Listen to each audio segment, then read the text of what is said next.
بسم اللہ الرحمن الرحیم اللہم صلی علی سیدنا و مولانا محمد و بارک وسلم صلاۃ و سلام علیک یا رسول اللہ صلی اللہ علیہ وسلم۔ طلبہ اکرام، ہم نے دلالتوں اور بزا کا بیان پڑھنا شروع کر رہے ہیں۔ کل بھی وہی پڑھا تھا۔ آج انشاءاللہ تبارک تعالی دلالت کی اقسام کے بارے میں ڈسکس کریں گے، اس کے بارے میں بات کریں گے۔ تو دلالت کی اقسام ہم نے پڑھنا شروع کی تھی، تو اب دلالت کی اقسام پڑھیں گے کہ دلالت کی دو قسمیں ہیں۔ پہلے دلالت کا معنی پھر سے سمجھ لینا چاہیے آپ کو، تاکہ آپ کے ذہن میں اس کی تعریف تازہ ہو جائے اور ذہن میں وہ منتشر نہ ہو اور ذہن میں پھنس جائے، بیٹھ جائے آپ کے دماغ میں۔ پھر سے سنیے، میں نے بتایا تھا دلالت وہ ہے کہ ایک چیز کے جاننے سے دوسری چیز کا جاننا لازم ہے، یعنی جب ایک چیز پتہ چلے تو اس کے پتہ چلتے ہی دوسری چیز خود بخود پتہ چل جائے تو اسے کہتے ہیں دلالت۔ سمجھ میں آ گئی تعریف؟ یعنی دلالت اسے کہیں گے کہ جب ایک چیز پتہ چلی تو اس کے ہی پتہ چلتے وقت دوسری چیز خود بخود معلوم ہو جائے تو اسے کہتے ہیں دلالت۔ مثال کے طور پر میں نے آپ سے کہا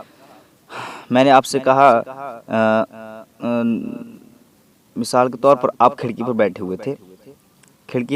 ہوئے تھے، آپ نے دیکھا کہ صبح کا وقت تھا، آپ نے دیکھا کہ دھوپ نکل آئی ہے۔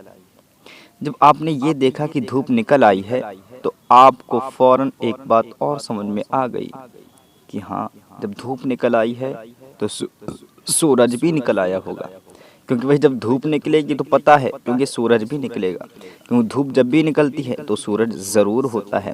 تو آپ نے دیکھا کہ دھوپ نکل آئی ہے، آپ کے دماغ نے کہا کہ دھوپ نکل آئی ہے، تو آپ یہ ایک چیز معلوم ہوئی، آپ کو دوسری چیز خود بخود معلوم ہو گئی، اچھا تو سورج بھی نکل آیا ہوگا۔ ایسے کوئی اور مثال لے لیجئے، بھئی آپ نے دھواں دیکھا دور سے، آپ نے دھواں دیکھا اور دھواں دیکھتے ہی آپ کو دوسری چیز خود بخود معلوم ہو گئی۔ جب آپ نے دھواں دیکھا تو آپ کو پتہ چل گیا، ارے جب دھواں نکلا ہے تو ضرور و ضرور آگ بھی ہوگی وہاں پر، کیونکہ بغیر آگ کے دھواں ہوتا ہی نہیں ہے، جہاں پر بھی دھواں ہوگا وہاں آگ ضرور ہوگی۔ تو پتہ چلا آپ نے دوسری چیز کو دیکھا تو نہیں، آگ کو دیکھا تو نہیں، آپ نے تو صرف دھوئیں کو دیکھا، لیکن پھر بھی آپ کو معلوم ہو گئی کہ وہاں پر کیا ہے، دھواں ہے تو آگ بھی ہے۔ بات سمجھ آئی؟ تو یہ دلالت ہے اور دلالت کی تعریف ہے۔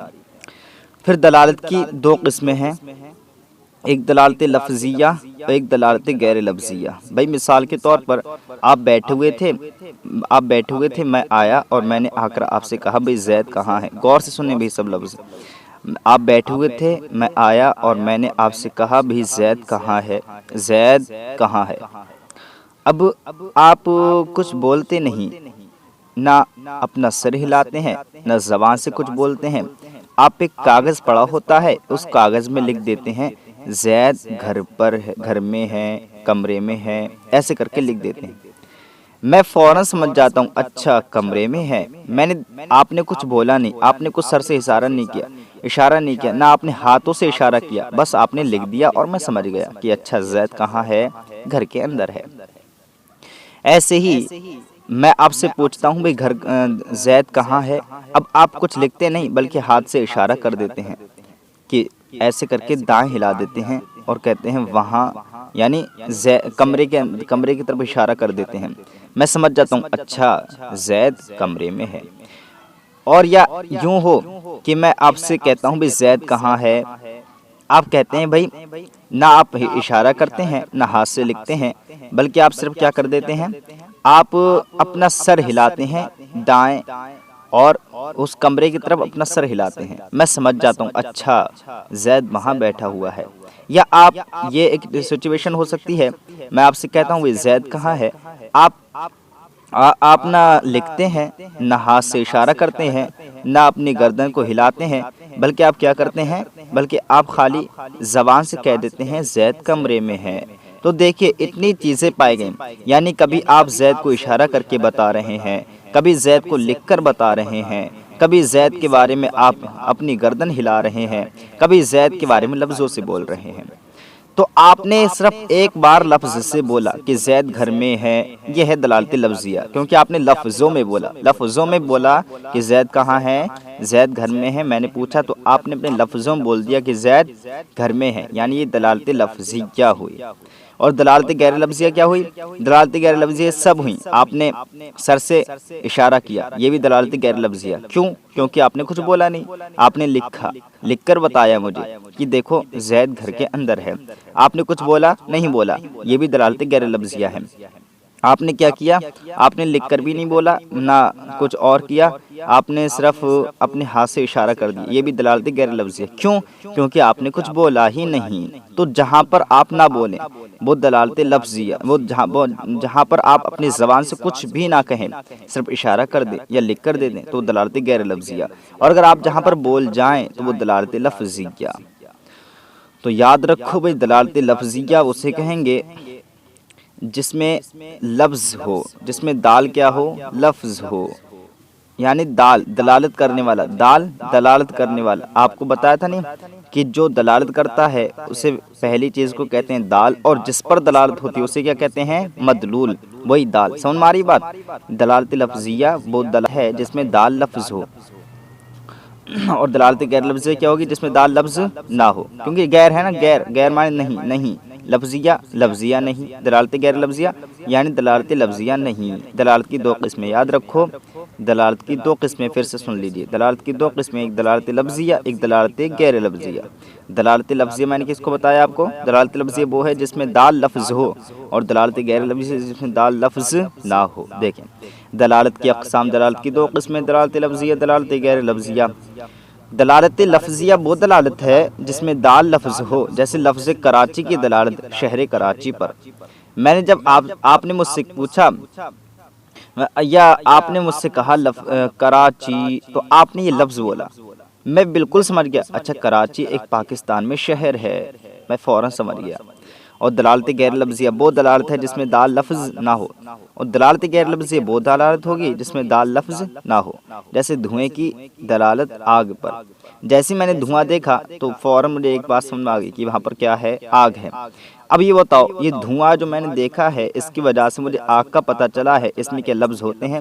کوئی لفظوں میں یہ دھواں ہوتا ہے یا آگ لفظوں میں ہوتی ہے؟ نہیں، یہ لفظوں میں نہیں ہوتے، اس لیے غیر لفظیہ۔ اب یہ ان کی تعریف وغیرہ پوچھ رہے ہیں۔ سوال نمبر 1، دلالت کی تعریف و اقسام بیان کریں۔ دلالت کی تعریف و اقسام بیان کریں۔